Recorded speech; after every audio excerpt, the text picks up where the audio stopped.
Les 3 messages cosmiques. Les 3 messages cosmiques.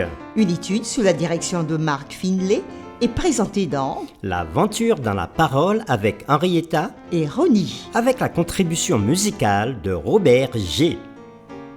Nous sommes encore enchantés de vous souhaiter la bienvenue en vous accueillant sur votre chaîne L'aventure dans la parole pour de nouvelles réflexions cette semaine. Que Jésus-Christ soit notre victoire. Que le Saint-Esprit nous instruise et nous rende forts, alors que nous ouvrons le voile de l'histoire dans le livre de l'Apocalypse à nouveau. Nous avons abordé le grand thème autour du message des 3 anges. Et nous l'avons commencé avec la série 1, Jésus gagne, Satan perd. Puis la série numéro 2, un moment décisif. Et après la série numéro 3, l'Évangile éternel. À la série numéro 4, nous avons vu craignez Dieu et donnez-lui gloire. Et avec la série numéro 5, nous avons parlé de la bonne nouvelle du jugement. Puis la série numéro 6, l'heure de son jugement. Et la série numéro 7, adore le Créateur. Dans la série numéro 8, nous avons considéré le sabbat et la fin. La série numéro 9, une ville nommée Confusion. Et à la série numéro 10, les dernières tromperies de Satan. Et aujourd'hui commence la série numéro 11 qui ira du 3 au 9 juin 2023 et qui a pour titre Le sceau de Dieu et la marque de la bête, première partie. Les lectures de la semaine concernent les chapitres suivants.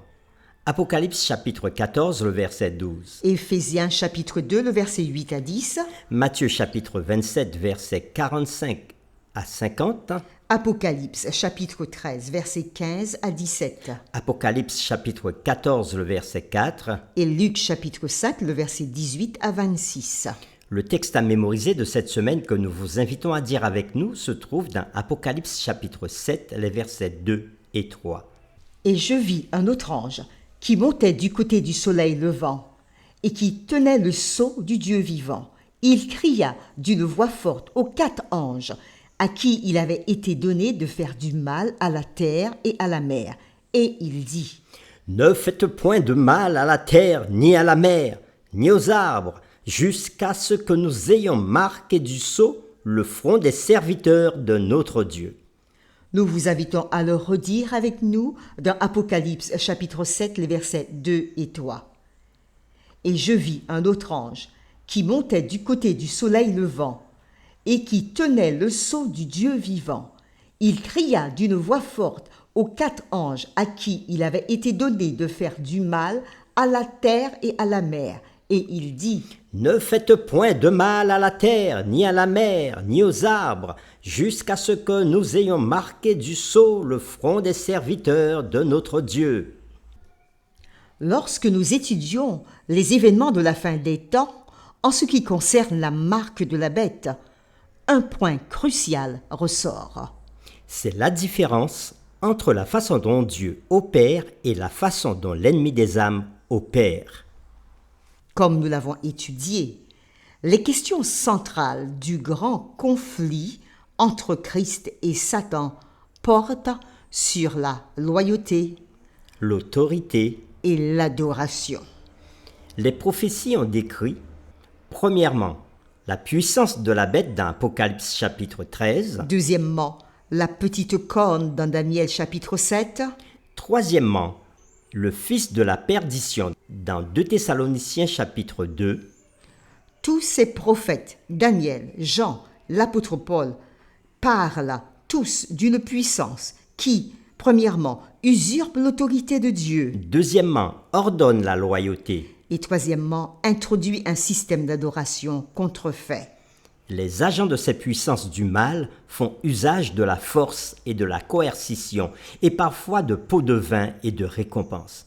Et tout cela dans le but de forcer à l'adoration. En revanche, l'amour est la plus grande force motrice du royaume de Dieu. Plutôt que d'adorer la bête, le peuple de Dieu trouve sa plus grande joie et son plus grand plaisir à adorer son Créateur. Les enfants de Dieu s'engagent envers lui parce qu'ils savent combien il s'engage envers eux. Il n'y a qu'une seule chose qui empêchera chacun d'entre nous de recevoir la marque de la bête à la fin des temps. Un amour si profond pour Jésus que rien ne pourra briser notre étreinte mutuelle.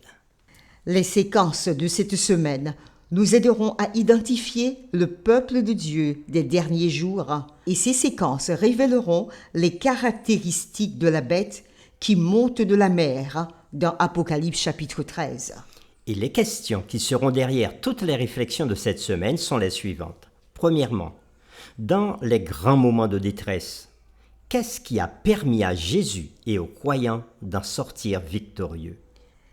Deuxièmement, qu'est-ce que la marque de la bête et quelle différence y a-t-il entre ceux qui la reçoivent et ceux qui suivent l'agneau? Et c'est avec les séquences suivantes que nous le ferons. Dimanche 4 juin, une endurance inébranlable. Lundi 5 juin, la lutte cosmique. Mardi 6 juin, moissonner ce que nous semons. Mercredi 7 juin, ceux qui suivent l'agneau. Jeudi 8 juin, Jésus, notre seul médiateur. Et le vendredi 9 juin, comme à l'accoutumée, nous ferons des résumés et des réflexions avancées. Que cette semaine, notre Dieu nous éclaire alors que nous partagerons encore sa parole dans le livre de l'Apocalypse, qu'il soit notre guide par le Saint-Esprit. Nous vous invitons à prier avec nous.